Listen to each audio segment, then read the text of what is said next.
I'm bad at leveling, and worse yet, I usually level while distracted, such as if I'm streaming. Which means that most of the time, my leveling experience is about 8 hours of pain, followed by finally getting to maps and being too tired to do all that much. However, in Trial of the Ancestors, I think I've set a new personal best for the fastest I've leveled, or at the very least the fastest I've leveled since becoming a content creator and leveling on stream. Now, if you're used to the blazing fast speeds of Tenkiei Killer and others, the 6.5 hours to maps that I put up is far from impressive, but I'm proud of it because I'm not good at leveling. But it is about 1.5 hours short of my 8-hour norm. And if I'm going to constantly tell my audience, you shouldn't be racing against other people, you shouldn't be comparing yourself to the best and the brightest, then I should probably hold myself to the same standard, and not say that this is terrible because it isn't as fast as someone else. And I probably could have gone faster. I definitely spent quite a while messing around with the Trial of the Ancestors, a mechanic that I'm going to get into in more detail in a future video. Get subscribed, maybe leave a like while you're down there, if that interests you at all. But despite that, I leveled very quickly because my build carried me. And the build I was playing is Cold DoT Elementalist. And this could be one of the best builds to play if you're bad at leveling, because most of your damage comes from Vortex, which is an instant cold damage over time skill. And as an instant skill, you get to put it on your left click, then fire and forget it. If you do, enemies die around you passively, so you need to focus on moving forwards, keeping up your Quicksilver flasks, and really positioning and pathing through the zones. Whereas normally you'd be stopping to attack, something that's the main source of slowing people down, and probably the reason why most of my runs are 8 hours instead of 6.5. Sure enough, my Act 1 wasn't that fast, it was about an hour, which is slightly slower than my norm. I made some very bad decisions like trying rolling magma. Don't do that. And also my condolences to Tenkiei Killer and all the other racers who had to play with rolling magma for all the Act 5 Katava practice. That skill is generally awful without projectile supports, and I didn't have any of them.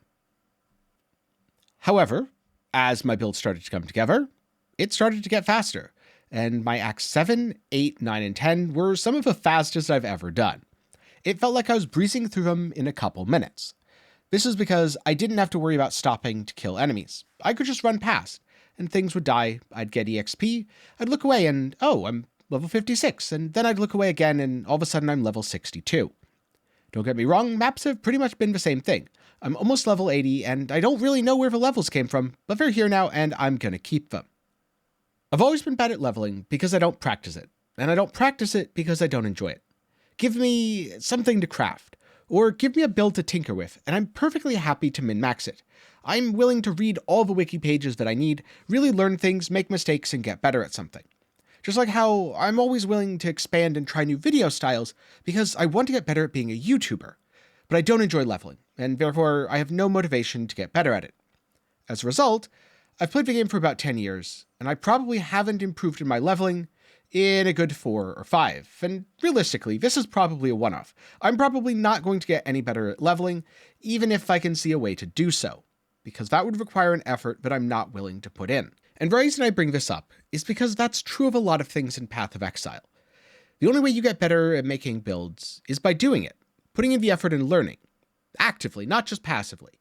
The only way you get better at crafting or making currency is by putting in the effort, learning, again, actively, actually looking information up, not just hoping the information falls into your lap.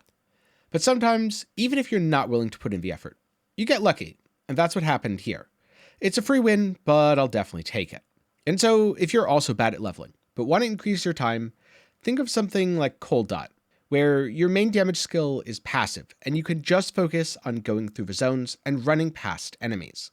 It takes a huge stress out, and one of the main sources of players slowing themselves down. Oh, and it doesn't help that because I'm usually bad at the gearing phase, I was carried by having 3 different skills and the base damage contributing, so as long as I had my sockets and links relatively okay, the fact that my weapon was trash, and my shield was literally a white item that I picked up in Act 2 or so and used all the way to level 75, wasn't an issue for the build. So hey, that's something as well. I guess that means that Cold DoT is definitely very solo self-found friendly. With the leveling stuff aside, what are some of my thoughts on the League and Trial of the Ancestors itself? The first time I tried it, I got wrecked, and I didn't understand how to kill enemy totems.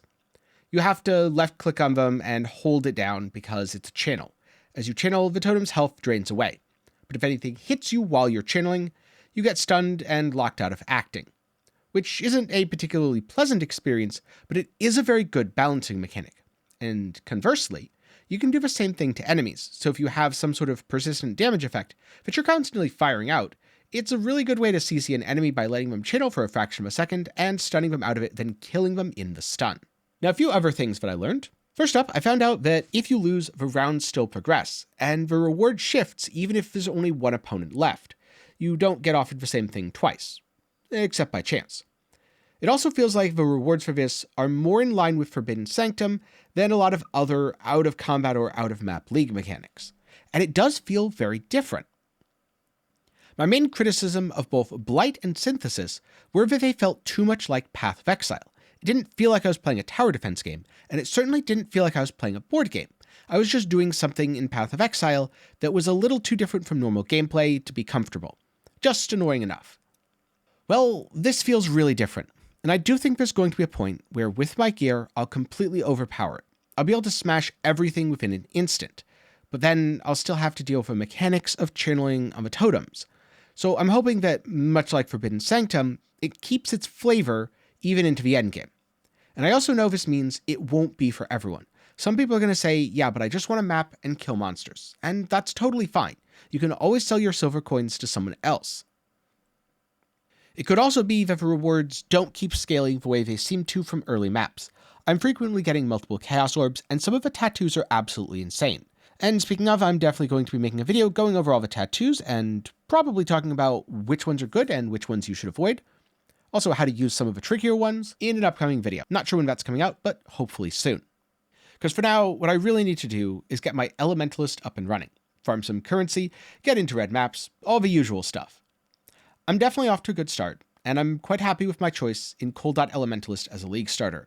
But there is a long way to go before the build's complete enough that I can do other things. And also, there's a lot I don't know about Trial of the Ancestors. While I definitely know the basics, I don't know what the best characters are yet, or I suppose they're called warriors. I'm not sure if there's any little tips and tricks, like this is how you get that item, or you can buy stuff from this person and sell it to that person and get a really overpowered thing and win the tournament easily. Or maybe sometimes it's better to lose? I'm not sure about all that. What I do know is I'm looking forward to finding out, and I'm also looking forward to sharing that journey with you. So if there's anything that you want to know about the League or Trial of the Ancestors, let me know down below. And if there's nothing you have a question about, just share your experiences so far. If you want to play Cold DoT Elementalist itself, then I'll link to a guide down below. And if you're looking for something else to watch, maybe see my thoughts on Righteous Fire Juggernaut, a revamp of the build I played in 3.21, the money-making strategy that I'm going to use to get rich, which so far has been working very well, by the way. Or maybe you've used the metric that you should get 1 hour of gameplay for every $1 you spend on a game. Well, I disagree, and you can watch my video to find out why. Links to all of those will be up in the card and down in the description below. Before I go, a special thanks to my patrons and channel members for their continued support and helping to make videos just like this possible. A link to that is also below. But now, thanks for watching. I hope you learned something. I also hope your League start's been smooth, and I'll see you again sometime soon.